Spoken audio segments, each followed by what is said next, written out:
অন্তর্বর্তী সরকার আরেকটা নতুন শিক্ষা কার্যক্রম শুরু করে দিয়ে যাচ্ছে বলে জানান শিক্ষা উপদেষ্টা।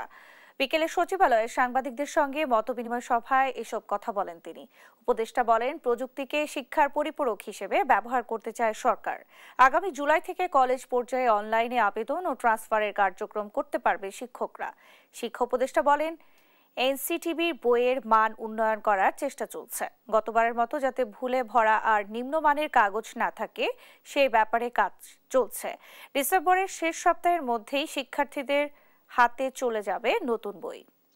গতবারের বইয়ে যে ভুলে ভরা বই সেটা যেন না থাকে, আমরা বিশেষভাবে আমরা তৎপর এবং তদারকিতে আমরা সেক্ষেত্রে আমরা থাকব। যারা দায়িত্বে থাকবেন তারা যেন একটা ভালো কোয়ালিটি সম্পূর্ণ একটা কারিকুলাম ব্যবস্থা, যেটা ক্লাস 6-7 থেকে আমাদের পর্যায়ে শুরু করে যেন এগিয়ে নিয়ে যেতে পারেন, তার জন্য যে ভিত্তিভূমি, যে আপনার প্লিন্থ, সেটা আমরা অর্গানাইজ করে আমরা সেটা যেতে পারবো বলে আমরা মনে করি।